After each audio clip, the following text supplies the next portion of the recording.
Ils contaminent la planète et toute l'humanité. On les appelle les polluants éternels ou PFAS. Ces substances se retrouvent dans l'eau que nous buvons, notre alimentation, l'air que nous respirons, nos vêtements aussi, et en fin de compte, dans nos propres corps, dans nos cellules. Leur grande résistance les rend quasiment indestructibles dans l'environnement, où elles sont massivement rejetées, ces particules. Leur toxicité et leur dangerosité pour la santé sont de plus en plus documentées, étayées, mais nous allons le voir, des lobbies industriels font tout pour empêcher leur interdiction au sein de l'Union européenne. Avec nous pour en parler, Raphaël Aubert, bonsoir. Bonsoir. Soyez la bienvenue sur TV5 Monde. Vous êtes journaliste au quotidien français Le Monde. Vous avez participé avec Stéphane Aurel à la vaste enquête internationale collaborative qui s'appelle Forever Pollution Project. Vous avez notamment enquêté sur le coût en Europe de ces PFAS et sur les campagnes de lobbying donc des industriels pour préserver ces composants. Avec nous également en direct de Bruxelles en Belgique, Hans van Skaren, merci d'être avec nous. Vous êtes chercheur et chargé de campagne au sein de l'organisation non gouvernementale Corporate Europe Observatory, une organisation spécialisée dans la surveillance des activités de lobbying à Bruxelles, et vous êtes très actif sur ce dossier des polluants éternels.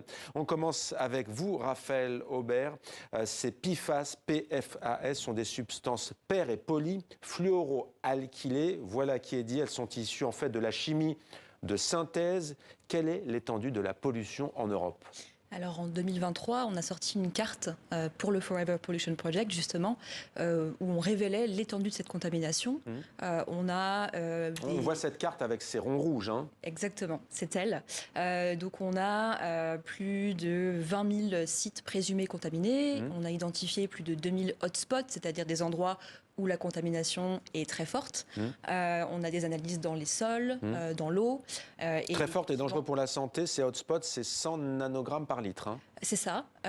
Enfin, c'est considéré comme trop élevé par la plupart des experts du domaine. Et il y a effectivement des risques pour la santé qui sont de plus en plus documentés. Les PFAS, c'est une famille de plus de 10 000 composés chimiques, donc on ne peut pas tous les évaluer, mais de plus en plus, oui. C'est la grande difficulté avec ces substances, c'est qu'elles sont très nombreuses. Donc on ne peut pas les interdire une par une, et les étudier non plus.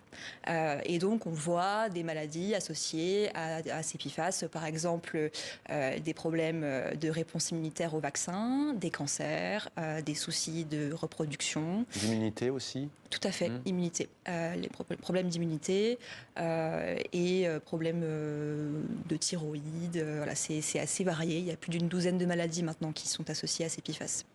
Alors 232 utilisateurs de PFAS, en tout cas des sites industriels qui utilisent ces substances pour fabriquer des plastiques haute performance, des peintures, des vernis, des pesticides. On parlera tout à l'heure des alternatives vantées par les entreprises, notamment pour nos fameuses poêles dans nos cuisines, pour remplacer le téflon qui fait partie de ces polluants éternels. Raphaël Aubert, combien coûterait la dépollution du continent européen ? La tâche s'annonce dantesque. La tâche est dantesque parce que c'est très compliqué de dépolluer des substances chimiques qui sont faites justement pour être très résistantes. Et la plupart des systèmes de décontamination actuels ne sont pas capables, enfin en gros, de filtrer ces PFAS. Donc nous avons évalué à 95 milliards d'euros sur 20 ans le scénario le plus optimiste possible, c'est-à-dire si toutes les émissions s'arrêtent net dès aujourd'hui. Ce n'est pas le cas. Et donc si les émissions continuent, et qu'on essaie de décontaminer tous les PFAS, je vous ai parlé de plus de 10 000 composés chimiques, on arrive à 2 000 milliards d'euros sur 20 ans, ce qui fait 100 milliards d'euros par an en Europe, et ce, pour toujours, de manière éternelle, tant qu'on n'arrête pas d'émettre. Hans van Skaren, un coût énorme aussi pour la santé. Vous citez, vous notamment, un rapport officiel des gouvernements des pays nordiques, du nord de l'Europe. Là aussi, ça se chiffre en milliards pour la santé ? Oui, bien, en effet, il s'agit d'un rapport 2019, si je ne me trompe pas, et c'est en effet un rapport des gouvernements, donc pas d'un ONG, parce que j'ai dit ça parce que très souvent les gouvernements ont tendance à dire bon, ça vient des ONG, donc forcément c'est des chiffres exagérés, donc non, c'est un chiffre qui est calculé entre 52 et 82 milliards d'euros par an pour la santé publique européenne. Et les chercheurs, le rapport dit que ce sont des chiffres conservateurs. Alors on va parler avec vous des lobbies, mais juste un mot toutefois, et on va être transparent. Ces entreprises, ces industries ont anticipé les réglementations. Les industriels ont progressivement remplacé, on ne va pas faire un cours de chimie, mais ont décidé de remplacer peu à peu ces polluants éternels ultra toxiques qu'on appelle à chaîne longue par des polluants éternels à chaîne courte. Par exemple, je parlais du téflon qui est remplacé visiblement par des grandes marques et notamment une très connue par d'autres substances. Est-ce que ça s'avère aussi nocif ou est-ce que c'est mieux pour la santé humaine ? Excusez-moi, la question était posée à moi. Est-ce que ces alternatives vantées par les industriels et les entreprises, par exemple pour fabriquer des poêles et remplacer le téflon, est-ce qu'elles sont tout aussi nocives ou est-ce que c'est mieux ?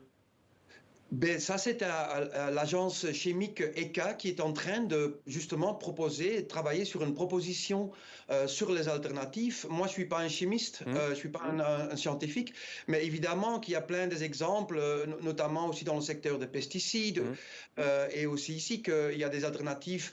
Le problème, c'est que le grand crainte, pardon, désolé. C'est qu'il n'y a pas assez d'espace dans la politique pour justement mettre en avant ces alternatives. Alors vous dénoncez justement ces lobbies. Qui sont-ils et comment procèdent-ils justement pour empêcher à tout prix l'interdiction au sein de l'Union européenne de ces polluants éternels ? Premièrement, il faut bien savoir qu'il y a les budgets. Donc l'organisation de lobby chimique CEFIC à Bruxelles seulement dépense au moins 10 millions d'euros par an. Et puis, il y a toutes les compagnies individuellement qui dépensent aussi des montants énormes. Ces montants sont énormes parce que ça leur permet de financer des études d'impact.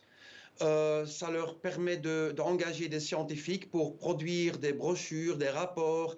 Avec ça, il y a toute une armée de lobbyistes de plusieurs formes, de sortes. C'est la même stratégie que l'industrie du tabac qui a duré pendant des décennies, la fabrique du mensonge, comme on l'a appelé. Oui, c'est les semeurs de doute. Effectivement, comme vous dites, c'est des stratégies qui sont développées par l'industrie du tabac il y a au moins 50 ans et qui sont utilisées par l'industrie chimique, mais aussi par l'industrie des énergies fossiles. Donc, ce n'est pas des stratégies nouveaux, mais toujours appliquées avec beaucoup de succès, malheureusement. Avec un mot sur cette stratégie du doute. Oui, on a analysé des milliers de documents justement qui permettent de voir que les arguments sont toujours les mêmes et que pour la plupart ils sont mensongers, ils sont basés sur des affirmations qu'on est incapable de vérifier et qui sont reprises telles quelles, qui sont diffusées à nos décideurs. Alors on parle aussi bien entendu des vêtements de sport et d'énormément d'objets de la vie quotidienne. Il y a tout de même au niveau politique des pays, l'Allemagne, le Danemark, les Pays-Bas, la Suède, la Norvège aussi, qui ont développé un projet d'interdiction. Et ils ont présenté d'ailleurs ce projet le 7 février 2023 pour être précis. Pourquoi est-ce que les dirigeants de la Commission européenne à Bruxelles et l'Union européenne ne bougent pas ? Qu'attendent-ils, on a envie de vous demander ? C'est difficile à dire. Le processus prend du temps. Après, on sait que c'est quelque chose de normal. Ce sont des procédés qui sont longs. Malgré tout, on est aussi face à une urgence concrète. Chaque jour, ce sont des tonnes de PFAS qui vont être déversées en plus, et donc des risques et des accumulations en plus, puisque les décontaminer, c'est très compliqué. Donc c'est vrai que le temps est vraiment essentiel. Il y a l'argument peut-être de l'emploi aussi qui fait mouche chez les décideurs. Alors oui, c'est un argument pour le coup économique très, très classique, mais nous, ce qu'on regarde aussi, c'est l'argument de la santé. Et en face de ça, l'exposition des travailleurs peut aussi être très forte. Donc l'argument économique, si vous voulez, on démontre aussi que pour nos systèmes de santé et pour les services publics, comme on a pu le voir, il ne tient pas vraiment parce que les coûts sont énormes pour la société. Et j'aimerais justement vous montrer un autre chiffre, 4,4 millions de tonnes de polluants éternels. C'est 30 prochaines années, si rien n'est fait, en tout cas, et on est hélas bien parti pour prendre ce chemin, parce qu'effectivement, vous le dites, il va falloir du temps, d'abord pour dépolluer et pour cesser aussi la production de ces polluants éternels. Hans van Scharen, je parlais de cette action politique. Vous, justement, vous dénoncez une inaction politique, mais qu'on soit bien clair, vous n'êtes pas contre l'entreprise, mais plutôt contre ce néolibéralisme qui fait fi des intérêts généraux, de l'intérêt collectif et notamment de la santé. Mais que demandez-vous concrètement à cette Union européenne ? Et dans le monde justement des lobbies de tabac, il y a depuis 20 ans, il y a une règle internationale faite par l'OMS qui dit que tous ceux qui s'occupent de la santé publique, de faire des lois, des réglementations dans le domaine de la santé publique, que c'est interdit de rencontrer des lobbyistes du secteur du tabac. S'il y a des réunions, ben, il faut les faire de façon transparente. Donc, il faut inviter plusieurs acteurs, pas seulement ceux de l'industrie. Et nous, on demande que l'Europe applique les mêmes règles qui sont déjà acceptées depuis 20 ans pour l'industrie du tabac. Ouais, tout à l'heure, je cherchais le mot, c'est les imperméabilisants comme le Gore-Tex aussi, notamment. Vous demandez donc des actions concrètes pour que ces acteurs clés cessent aussi de faire pression sur les députés européens notamment. Il y a cet appel aussi dans le journal que vous connaissez bien, qui est le vôtre, Le Monde, d'une quarantaine d'associations, notamment Action Justice Climat, France Nature Environnement, qui demandent justement à la Commission européenne de bannir le lobbying des industries et entreprises. Mais on sait que ce n'est pas possible du jour au lendemain de les bannir. Quelle suite comptez-vous donner à votre enquête? On imagine que vous allez continuer, parce que, disons-le, ce n'est pas forcément un sujet grand public et très médiatisé. Il y a comme un tabou autour de ces polluants éternels, comme si, au fond, on ne pouvait pas s'en passer. C'est très compliqué et il y a une excellente comparaison qui a été faite par un chercheur qui s'appelle Martin Scheringer. C'est une comparaison avec la drogue, la cocaïne, qui va rendre par exemple plus éveillée, plus efficace, sauf qu'elle a des conséquences très, très néfastes pour la santé à long terme. Et nous sommes addicts, accros à ces substances. Elles sont partout. Et pas que dans nos poils. C'est souvent l'objet qu'on met en avant, mais elles sont absolument partout. Donc petit à petit, il faut se déshabituer et c'est nécessaire pour des raisons de santé et aussi pour nos économies. Merci beaucoup, Raphaël Aubert, d'être venu nous parler de ce sujet. Merci à vous également, Hans van Skaren, d'avoir été avec nous en direct de Bruxelles, en Belgique. On a l'occasion de revenir sur ce dossier sensible.